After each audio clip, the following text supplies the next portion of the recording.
नमस्कार, खबर उत्तराखंड देख रहे हैं आप। मैं हूं आपके साथ सपना दीपक मतेशिया। बुलेटिन का आगाज करेंगे। उत्तराखंड में होने वाले नगर निकाय चुनाव के लिए राज्य निर्वाचन आयोग की तैयारियां पूरी हैं। धामी सरकार साफ कर चुकी है कि दिसंबर में चुनाव होंगे और अब इन चुनाव को लेकर राज्य निर्वाचन आयोग के सचिव राहुल कुमार का बयान सामने आया है।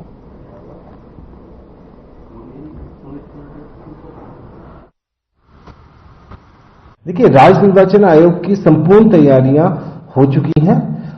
102 निकाय जो हैं उन सभी की वोटर लिस्ट हमारी अद्यतन है, बिल्कुल तैयार है। शासन स्तर से जैसे ही हम लोगों को आरक्षण विभिन्न पदों का प्राप्त हो जाएगा तो हम चुनाव की प्रक्रिया को आगे बढ़ाएंगे।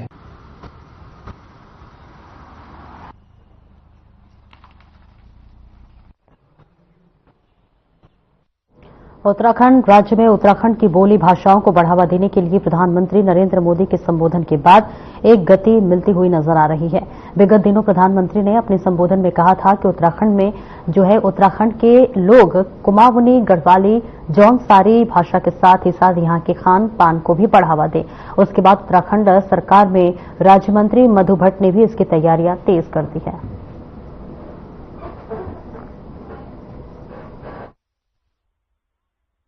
जो प्रचार प्रसार करने जा रहे हैं, गढ़वाली है, कुमाऊनी है, जौनसारी है, उन भाषाओं में जो हमारे जो लोग जो नृत्य हैं और जो नाटक हैं, जो हमारी जागर शैली है, उसको उसका प्रस्तुतिकरण जो प्राचीन समय से होता रहा है, उसको ही उस नई विधा को हम युवाओं के साथ जोड़कर स्थान स्थान पर करने जा रहे हैं। और इसके लिए माननीय मुख्यमंत्री श्री पुष्कर सिंह धामी जी लगातार प्रयास कर रहे हैं कि यहाँ की उत्तराखंड की जो संस्कृति है, वो जो देश संस्कृति है, उसका प्रचार प्रसार पूरे विश्व में हो और यहाँ के युवाओं को, महिलाओं को और यहाँ की जो स्वरोजगार से भी उस संस्कृति को जोड़ा जाए। जिस प्रकार से अपन कला का आज पूरे विश्व में एक अलग तरह से यहाँ से एक पहचान बना चुकी है।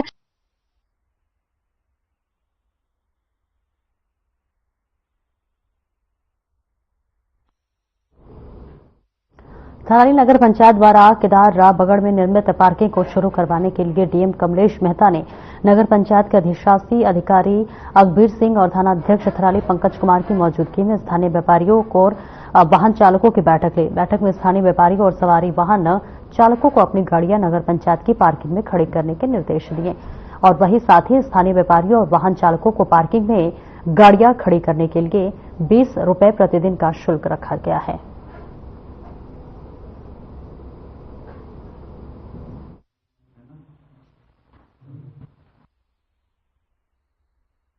नगर पंचायत के द्वारा एक पार्किंग निर्मित है, इसका काफी समय से संचालन नहीं हुआ था। अब हमने सभी स्टेक होल्डर से बात करके, इससे पहले काफी मीटिंग हुई है, इसको संचालित करने का निर्णय लिया। आज से ये पार्किंग संचालित की जाएगी और इसके लिए 20 रुपए प्रति 24 घंटे का किराया रखा गया है। जो लोग पास लेंगे उनको 400 रुपए प्रति माह का शुल्क देना होगा और सभी इसमें स्टेक होल्डर्स, टैक्सी यूनियन, व्यापार संघ, पुलिस सबके साथ बैठक की गई है और सब इसमें सहमति दी। सब नगर पंचायत जो है पार्किंग को मेंटेन करना उसी की जिम्मेदारी है। उन्होंने उसके लिए जो है व्यक्ति भी रखा हुआ है। वहाँ साफ सफाई, toilet, bathroom, CCTV camera, lighting सबकी व्यवस्था नगर पंचायत के द्वारा की जाएगी।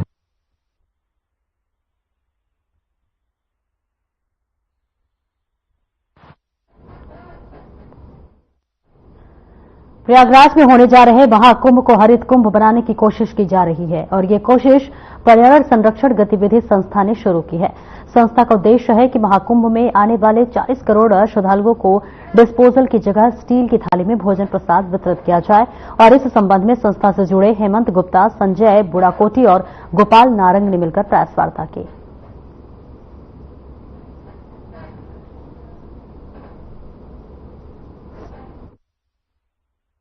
इसमें हम हर घर कुंभ, घर घर कुंभ, हरित कुंभ, हर घर से एक थैला और एक थाली संग्रह कर रहे हैं और लोगों को ये बता रहे हैं कि एक थाली जो है कितनी डिस्पोजेबल को अपने जीवन काल में बचाती है। तो आप लोग अपना जो भी भोजन कार्यक्रम कोई करें तो इसी में करें। को लेकर के ये थालियां जो यहाँ से एकत्र की जाएंगी, ये थैले जो यहाँ से एकत्र किए जाएंगे, ये एकत्र करके 100 के बंडल बना करके हमारे विभाग स्तर पर एकत्र करके और फिर इसको प्रयागराज भेजा जाएगा और वहां पर जो श्रद्धालु आएंगे उनको ये खाना खिलाने के काम और अपने कचरा जैसे प्रोजीन वगैरह रखने के काम आएंगे ये थैले।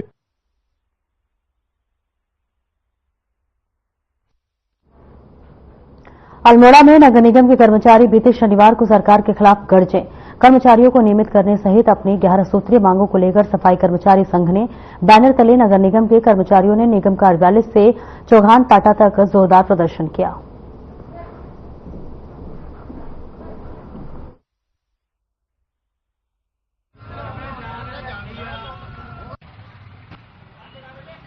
हम लोग माननीय मुख्यमंत्री जी से वार्ता कर रहे हैं और हमने लगातार 11 सूत्री मांग पत्र दिया था कि जो आउटसोर्सिंग कर्मचारी हमारे उनको नियमित किया जाए और ठेका प्रथा को पूर्णतः समाप्त किया जाए। किंतु बड़े खेद का विषय है कि स्थानीय निकाय में सफाई कर्मचारी कर्मचारियों की जो उत्पीड़न किया जा रहा है उससे हम लोग बहुत रुष्ट हैं। समाचार पत्र के माध्यम से मालूम हुआ कि शहरी विकास सचिव द्वारा एक आदेश जारी किया है कि आउटसोर्सिंग और संविदा दैनिक कर्मचारी जो निकाय में कार्यरत है उनकी तत्काल सेवा समाप्त की जाए।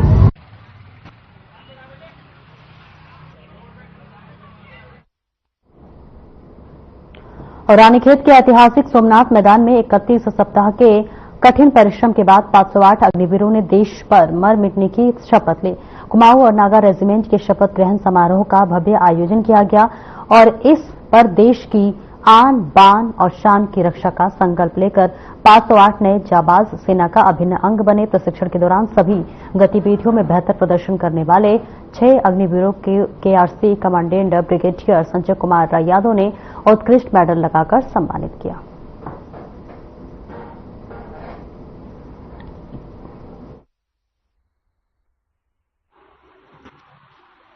आज कुमाऊं रेजिमेंट के इस ऐतिहासिक सोमनाथ ग्राउंड से 508 अग्निवीर कसम परेड उन्होंने लिया है।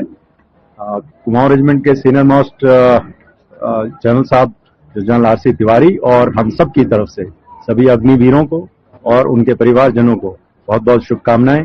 हम आशा करते हैं कि जैसे कि हमारे पूर्वजों ने इस रेजिमेंट का नाम और झंडा हमेशा ऊपर रखा है, ये सभी अग्निवीर भी जो है उस नाम नमक निशान को ध्यान रखते हुए रेजिमेंट का नाम और गौरव हमेशा ऊंचा रखेंगे।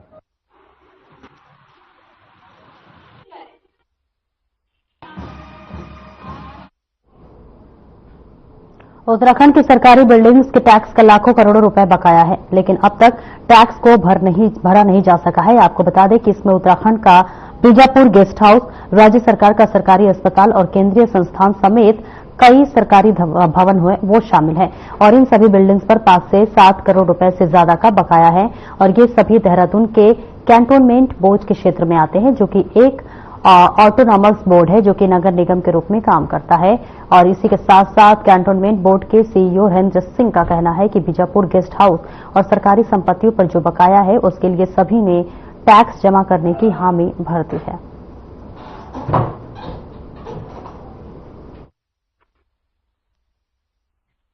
कैंटोनमेंट बोर्ड का जो एरिया है यहाँ पर उसमें काफी सारी सेंट्रल गवर्नमेंट और राज्य सरकार की संपत्तियां हैं। तो सेंट्रल गवर्नमेंट में जैसे सबसे बड़ी जो संपत्तियां हैं वो तो आर्मी की हैं।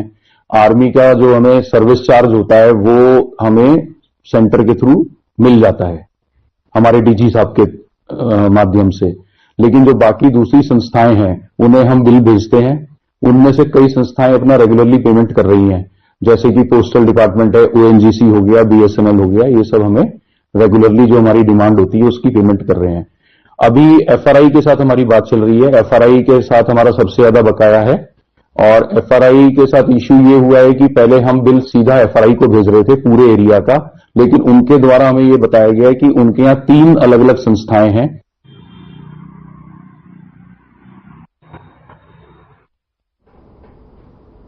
उत्तराखंड की खटीमा के निर्मला इंटर कॉलेज नौसर में प्रधानाचार्य डिसूजा के सौजन्य से एक निःशुल्क स्वास्थ्य जांच शिविर का आयोजन किया गया है। आपको बता दें कि शिविर में नागरिक अस्पताल खटीमा में कार्यरत राष्ट्रीय बाल स्वास्थ्य कार्यक्रम टीम बी की डॉक्टर शैलजा पांडे और उनकी टीम के द्वारा 150 मरीजों को निःशुल्क स्वास्थ्य जांच की की गई है और निःशुल्क दवाओं का जो है वो वितरण भी किया गया है।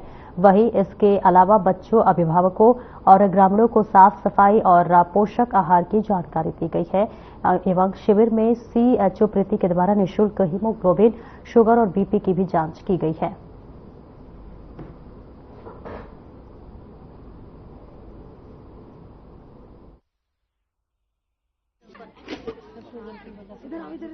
आज हम लोगों ने जो है निर्मला इंटर कॉलेज नौसर में निःशुल्क स्वास्थ्य जांच की और यहाँ पे जो है हमने 150 जो लोग थे उनका स्वास्थ्य जांच की। उसमें शुगर की फ्री जांच हुई, हीमोग्लोबिन चेकअप हुआ, BP की जांच हुई और उसके साथ साथ हमने शुगर BP की निःशुल्क दवा वितरण भी किया। जो पेशेंट आए डायबिटीज के, आंखें चेक कराने के लिए जो है पीलीभीत से हर्षित जी आए थे कौशल्या हॉस्पिटल से, तो उन्होंने जो है आई चेकअप किया पेशेंट का।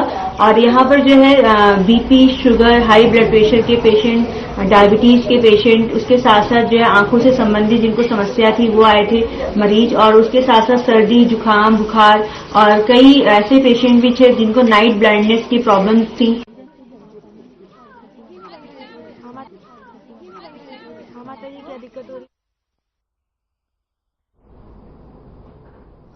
उत्तराखंड में सिलक्यारा टनल की घटना को 1 साल पूरा हो चुका है, जिसमें सभी श्रमिकों को जो है बचाया गया था और इसी के साथ साथ जो श्रमिक फंसे थे उन्हें सकुशल बाहर निकाला गया था। इस घटना में फंसे हुए श्रमिकों को बाहर निकालने में प्रदेश के मुख्यमंत्री धामी का बहुत बड़ा योगदान था। वहीं उत्तराखंड के राज्यपाल ने भी CM की तारीफ की।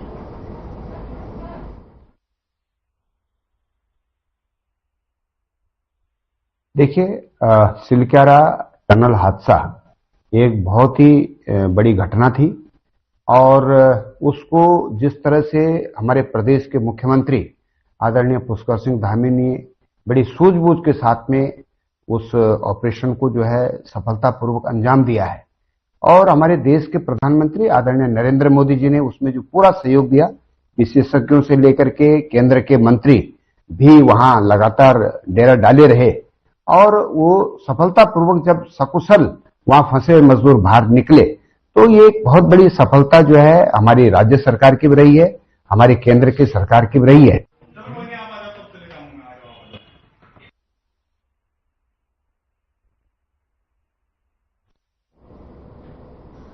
मुख्यमंत्री पुष्कर सिंह धामी ने शीतलहरी के बचाव के लिए, अलाव जलाने के लिए और कंबल वितरण के लिए हर साल की तरह इस साल भी प्रदेश के समस्त जिलों में से 12 जिलों को 10-10 लाख रुपए और पौड़ी गढ़वाल को 15 लाख यानी कि कुल 1,35 लाख रुपए की स्वीकृति प्रदान की है। मुख्यमंत्री ने जिला पिथौरागढ़ के राजकीय औद्योगिक प्रशिक्षण संस्थान अस्कोट का नाम शहीद नायक सैनिक खुशहाल सिंह अधिकारी के नाम पर रखे जाने की भी स्वीकृति प्रदान कर दी है।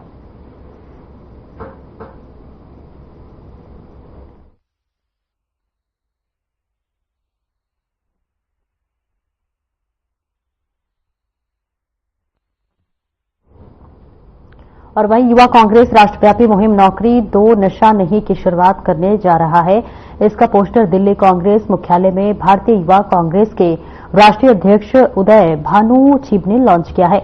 यूथ कांग्रेस का नौकरी दो नशा नहीं कैंपेन यूथ कांग्रेस के प्रदेश प्रभारी उत्तराखंड और प्रदेश अध्यक्ष ने कहा कि केंद्र की मोदी सरकार ने पिछले 10 साल में युवाओं को सिर्फ धोखा मिला है, तो वही पीएम मोदी का वादा था कि हर साल 2 करोड़ नौकरियां देंगे, विदेशों से काला धन वापस लाएंगे। क्या हुआ उस वादे का?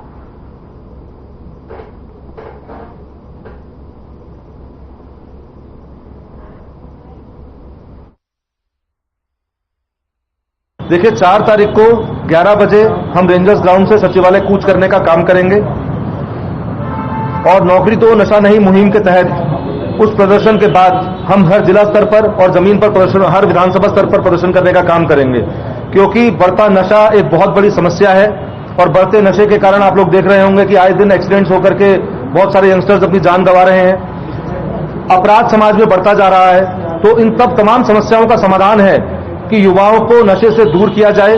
सरकार सख्ती से सरकार नशा व्यापारियों को, जो नशे के तस्कर हैं, उन पर सख्ती दिखाए और युवाओं को रोजगार देने का काम करे। और देहरादून के रायपुर में खेल कल्याण निदेशालय में खेल महाकुंभ की राज्य स्तरीय प्रतियोगिताओं का शुभारंभ किया गया, जिसका शुभारंभ मुख्यमंत्री पुष्कर सिंह धामी ने किया है। और इस दौरान खेल मंत्री रेखा आर्य, खेल सचिव जो है अमित सिन्हा, क्षेत्रीय विधायक उमेश शर्मा भी मौजूद रहे। आपको बताते चले कि कार्यक्रम में बच्चों और युवाओं ने विभिन्न खेलों के माध्यम से अपनी प्रतिभा का जबरदस्त प्रदर्शन भी दिखाया। साथ ही विजेता खिलाड़ियों को इस मौके पर जो है 50 लाख और 2 लाख और 1 लाख रुपए के चेक भी वितरित किए गए। वहीं खेल महाकुंभ को लेकर मुख्यमंत्री ने कहा कि राज्य में ग्राम स्तर से लेकर राज्य स्तर तक खिलाड़ियों के आगे आने का बेहतरीन मौका है।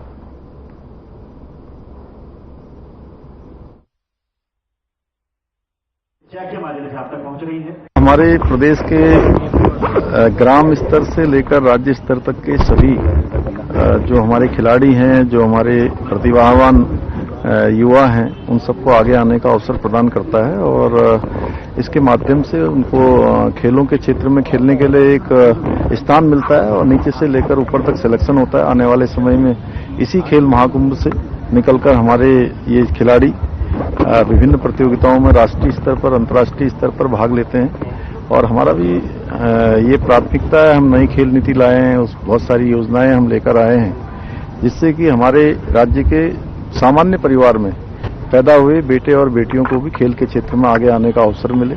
वो सारे हम प्रावधान कर रहे हैं जिसकी आवश्यकता है और जहां जहां भी हमको लगता है कि हमारे खिलाड़ियों को आवश्यकता है। देखिए, आज राज्य स्तरीय खेल महाकुंभ का शुभारंभ माननीय मुख्यमंत्री जी के करकमलों से हो चुका है और निश्चित रूप से ये महाकुंभ लगातार अपना हर वर्ष एक नया सफरनामा दर्ज करता है।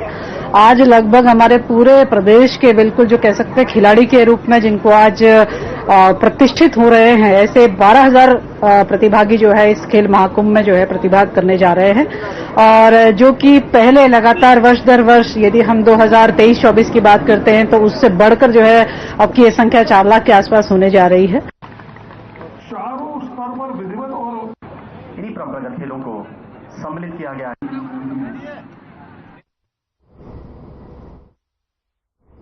मुख्यमंत्री कैंप कार्यालय में नेशनल फिल्म अवार्ड के विजेता प्रकाश झा ने सीएम पुष्कर सिंह धामी से मुलाकात की। फिल्म प्रोड्यूसर और डायरेक्टर प्रकाश झा ने उत्तराखंड में फिल्म बनाने की इच्छा जाहिर की। उन्होंने कहा कि फिल्म इंडस्ट्रीज में फिल्मों की शूटिंग के लिए उत्तराखंड जो है डेस्टिनेशन का क्रेज बढ़ रहा है। सीएम ने कहा कि फिल्म बनाने के लिए उन्हें हर संभव मदद की जाएगी।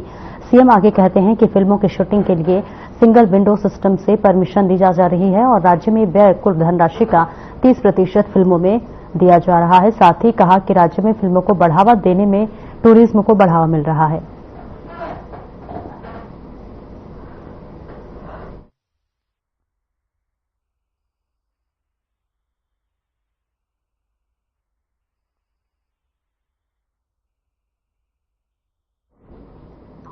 राज्य आंदोलनकारियों को सरकारी सेवा में 10% क्षैतिज आरक्षण देने का वादा सरकार ने पूरा किया है, तो वही शासन द्वारा इसकी अधिसूचना भी जारी कर दी गई है। इसके बाद से अब राज्य आंदोलनकारी व उनके आश्रित अपने जिलों के जिलाधिकारी के माध्यम से इसका प्रमाण पत्र प्राप्त कर सकते हैं। वहीं बीजेपी प्रवक्ता विपिन कैथोला ने भी इस पर कहा कि राज्य आंदोलनकारियों की मांगों के प्रति सरकार हमेशा से ही गंभीर रही है, तो वहीं इनकी क्षैतिज आरक्षण की मांग को भी सरकार ने पूरा किया है। साथ ही उन्होंने यह भी कहा कि राज्य देश का सिरमौर बन सके, इसके लिए हमारी सरकार लगातार प्रयासरत है।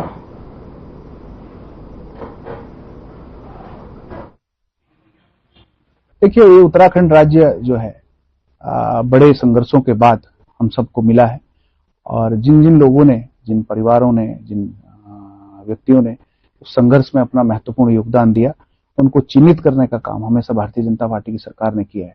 चाहे वो 2007 में जनरल खंडूरी की सरकार हो, उस समय उत्तराखंड आंदोलनकारी परिषद बनाना हो, या इस समय धामी जी के द्वारा जिस प्रकार से जो आंदोलनकारी हैं उनके पेंशन को उनके आश्रितों को देना हो, इन सब चीजों पर बखूबी हमारी सरकारों ने काम किया।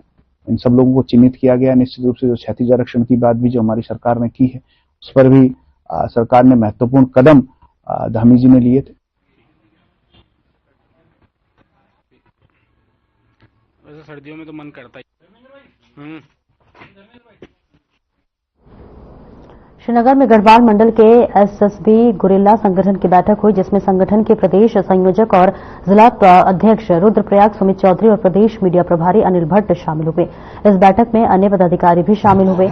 पदाधिकारियों ने कहा कि गुरिल्ला संगठन विद्या 18 सालों से शांति से अपनी लड़ाई लड़ रहा है, लेकिन सरकार उनकी मांगों को अनदेखा कर रही है।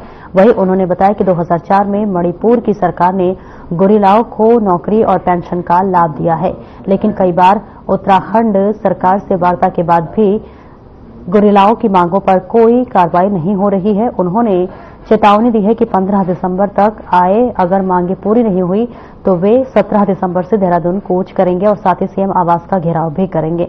आपको बता दें, मांगे पूरी नहीं होने पर कई गुरिल्लाओं ने आत्मदाह करने की चेतावनी भी दी है। कि मैं जीत के और अगर हमारी 17 दिसंबर तक 15 दिसंबर हमारी मांग पूरी नहीं होती है तो 18 दिसंबर को सब गुरिल्ले सीएम आवास का करेंगे, आमरण अनशन होगा। यहां तक कि आत्मदाह करने के लिए सभी गुरिल्ले तैयार हैं। अगर हमारा काम नहीं होता है, अगर सरकार हमारी काम नहीं करती है तो हम आत्मदाह के लिए बाध्य होते हैं। और क्या 3 सूत्री मांग है मणिपुर तर्ज पे जो उन्होंने वहां दी, वो हमको दी जाए सुविधा।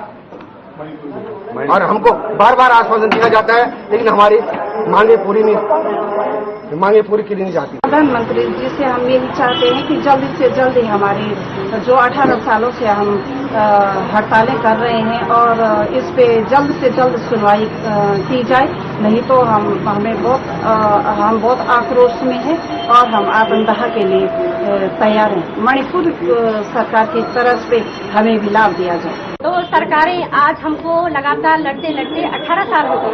पता नहीं क्या वजह है कि सरकार या तो सरकार साफ रूप से मना कर दे कि हम तुमको कुछ दे ही नहीं सकते हैं, और एक तरफ जहां सरकारों ने वहां मणिपुर में जो ये पैकेज दिया है तो हम उसी की तर्ज पे अन्य प्रदेशों के गुरिल्ला हमारे अपनी मांग रख रहे हैं कि हमें भी उसी तरह से पैकेज दिया जाए। जो 55 साल तक के जो हमारे गुरिल्ला भाई हैं उनको नौकरी दी जाए, और जो उससे ऊपर की एज के हो चुके हैं उन्हें ससम्मान पेंशन दी जाए। जी सर, सरकार से इसलिए हम परेशान हैं कि ये आश्वासन दे रहे हैं और अग्निवीर तो अब ही पहले के अग्निवीर हम थे, जो कि चीन ने भारत के पास कुछ नहीं था, जवाहरलाल नेहरू जी थे और यहाँ मतलब फौजी फूजी जितने थे हथियार थे सारे देश को कुर्बान मार दिया था चीन ने। तो तब ये योजना चलाई गई, भारत सरकार जो जवाहरलाल, तब उन्होंने हथियार नहीं थे उस टाइम, ये थिर राइफल होती थी, उससे क्या होता था, तब बनी है। और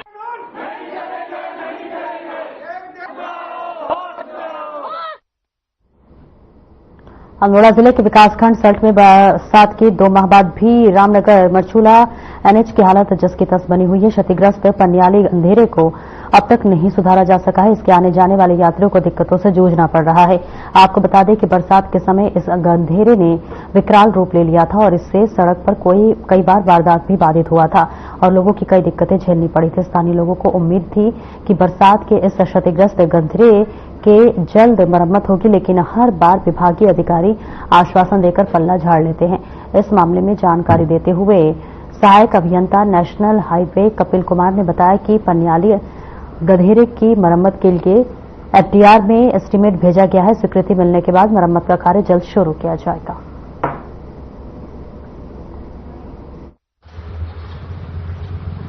और मैं रिखड़ी काल से आ रहा हूं। अभी ये गधेरा ये मुहान के नाले में है हम इस टाइम, और कई सालों से ये प्रकरण चल के आ रहा है, लेकिन ये गधेरे अभी तक भी नहीं सुधरे हैं।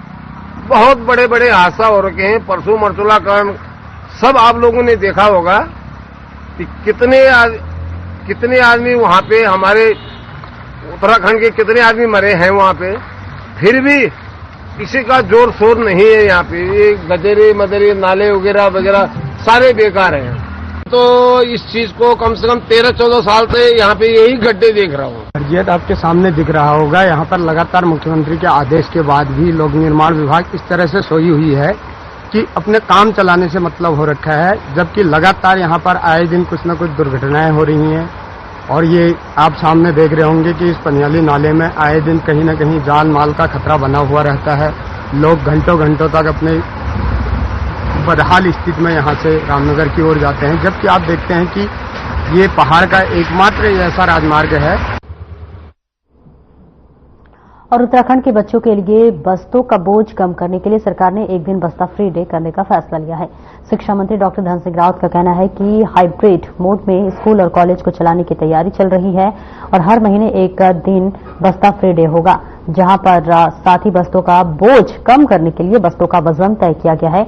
राज्य में अगला जो सत्र होगा उसमें बस्ते का वजन 5 किलो से ज्यादा नहीं होगा।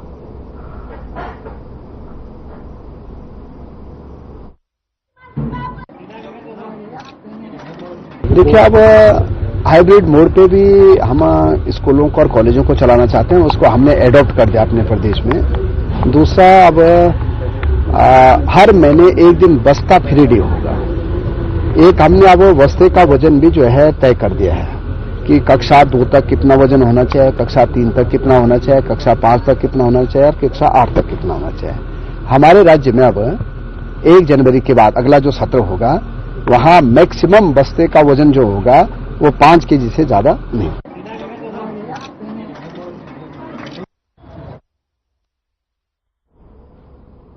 फिलहाल इस बुलेटिन में इतना ही। दीजिए इजाजत। नमस्कार।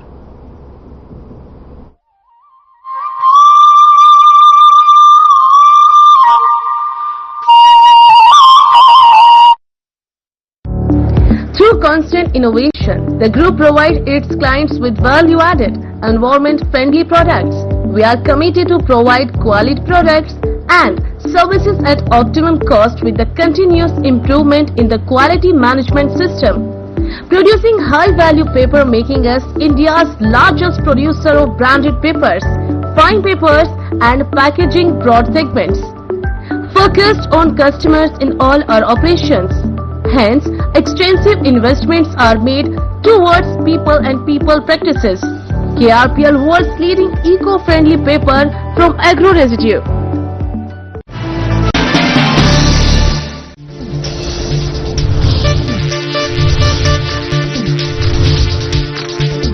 साधना इंस्टीट्यूट के छात्र हर साल नए नए जगहों पर नए नए संस्थानों पर काम करने के लिए जाते हैं, उन्हें प्लेसमेंट मिलता है और साथ ही साथ वो संस्थानों का और साधना इंस्टीट्यूट का नाम भी रोशन करते हैं। तो अगर आप इलेक्ट्रॉनिक मीडिया, मास कम्युनिकेशन में अपना करियर बनाना चाहते हैं तो साधना इंस्टीट्यूट आपके लिए एक सबसे बढ़िया विकल्प है। क्या रंग खिला, क्या रूप सजा, मैंने ही नहीं दुनिया ने कहा।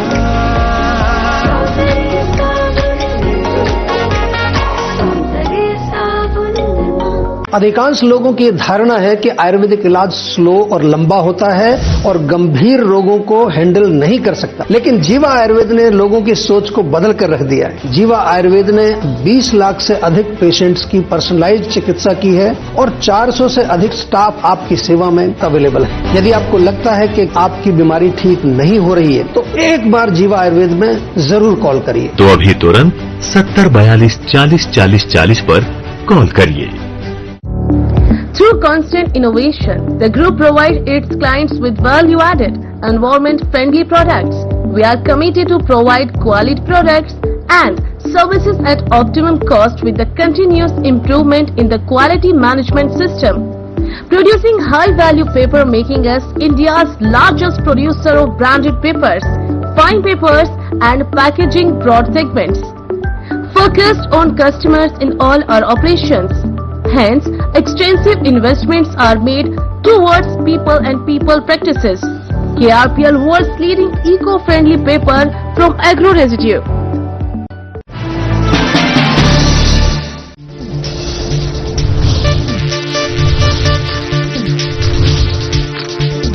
साधना इंस्टीट्यूट के छात्र हर साल नए नए जगहों पर नए नए संस्थानों पर काम करने के लिए जाते हैं, उन्हें प्लेसमेंट मिलता है और साथ ही साथ वो संस्थानों का और साधना इंस्टीट्यूट का नाम भी रोशन करते हैं। तो अगर आप इलेक्ट्रॉनिक मीडिया, मास कम्युनिकेशन में अपना करियर बनाना चाहते हैं तो साधना इंस्टीट्यूट आपके लिए एक सबसे बढ़िया विकल्प है।